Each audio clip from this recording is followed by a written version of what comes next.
Hello મિત્રો, ફરીથી એક નવા ઇન્ફોર્મેટિવ વિડીયોમાં તમારું સ્વાગત છે। તો મિત્રો, ટમેટીનો રોપ કેવી રીતે નાખવામાં આવે છે અને રોપ ટ્રેમાં નાખાય કે પછી કેરો કરીને, તો તે બધી આ વિડીયોમાં માહિતી મેળવવાની છે। તો વિડીયોમાં છેલ્લે સુધી બન્યા રહેજો। તો ચલો કન્ટિન્યુ।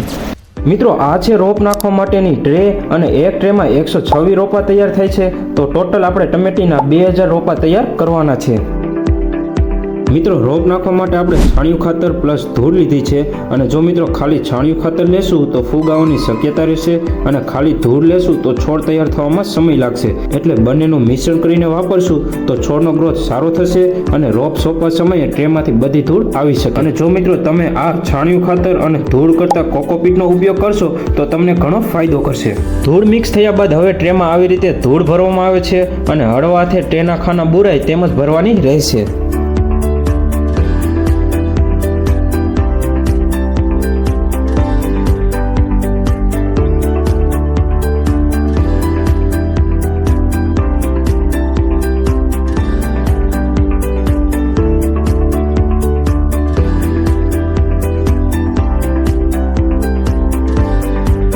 મિત્રો, ટ્રેમાં રોપ નાખવાથી ઘણો ફાયદો થાય છે, જેમ કે બધા છોડ એકદમ મજબૂત બને છે, મૂળનો વિકાસ સારો થાય છે, ખડ ઉગવાની સમસ્યા નથી, છોડ કાઢવા સમયે ટ્રેમાંથી બધી ધૂળ આવી જાય છે, જેથી તે પાંદડે છોડ ચોંટી જાય છે।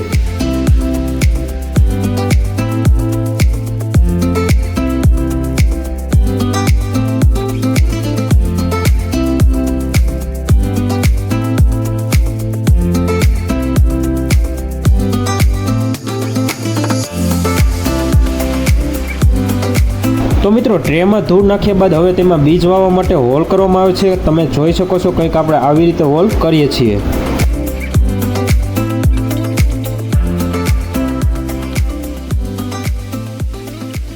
તો મિત્રો, ફાઇનલી આપણે જે રોપ નાખવાનું છે તેને આ ટ્રે છે અને ટ્રેમાં આપણે ધૂળ ભરી નાખી છે। તો તમે જોઈ શકો છો અને અત્યારે બી વાવવાની શરૂઆત કરી દઈએ। તો મિત્રો, અત્યારે અમે ગીરના ટમેટીનું વાવેતર કરવાના છીએ અને આ ટમેટીના એક પેકેટમાં કેટલા બી આવે છે તે જાણવા માટે વિડીયો મૂકી દીધો છે, તો જોતા આવજો જેથી વધુ ખર્ચ કરવો ન પડે। તો મિત્રો, ફાઇનલી ટમેટીના બીજ વાવવાની શરૂઆત કરી દીધી છે અને એક ટ્રેના ખાનામાં એક જ બી વાવવાનું છે।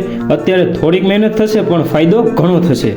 મિત્રો, પ્રશ્ન એ છે કે રોપ ટ્રેમાં તૈયાર કરવો જોઈએ કે કેરો કરીને, તો શું તફાવત છે તો ચાલો જોઈએ। સૌપ્રથમ મિત્રો, ટ્રેમાં તમારે રોપ નાખવો છે તો ટ્રે લેવાનો ખર્ચ થશે અને જ્યારે કેરો કરીને રોપ નાખવામાં આવે તો તેમાં કંઈ ખર્ચ થતો નથી। મિત્રો, ટ્રેમાં રોપ નાખવાથી મૂળ વિકાસ સારો થાય છે અને એક એક છોડ તૈયાર થાય છે, એટલે બધા છોડ એકદમ મજબૂત હોય છે અને જ્યારે કેરામાં બીજ છાંટે હોય એટલે અમુક છોડ નજીક હોવાથી છોડ નાનો મોટો હોઈ શકે। મિત્રો, જ્યારે ટ્રેમાં રોપ તૈયાર થાય છે ત્યારે સોંપવા સમયે સુકાતો નથી, કારણ કે છોડ સાથે બધી ધૂળ આવી જાય છે અને જ્યારે કેરામાં બધા છોડ નજીક હોવાથી ધૂળ ખરી જાય છે અને સોંપવા સમયે સુકાવાની સમસ્યા રહે છે। મિત્રો, ટ્રેમાં એ પણ ફાયદો છે કે ખડનો ઉગાવો થતો નથી અને જ્યારે કેરામાં રોપનું નિંદામણ કરવું પડે છે। એટલે મિત્રો, તમારે રોપ નાખવો હોય તો ટ્રેમાં નાખજો, જેથી ઘણો ફાયદો થશે।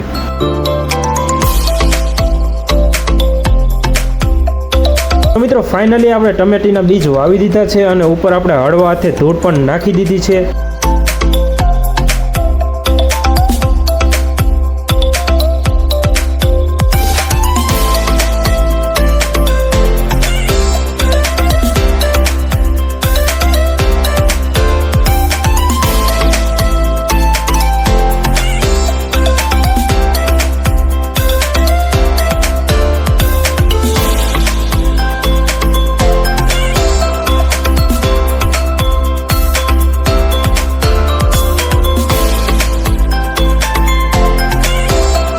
તો મિત્રો, આ રોપને અમે છાંયે રાખ્યો હતો, એટલે કંઈક આવો આડો પડી ગયો છે અને જેમ બને એમ રોપને તડકો છાંયો બને સરખો મળે તેવી જગ્યાએ રાખવો જોઈએ।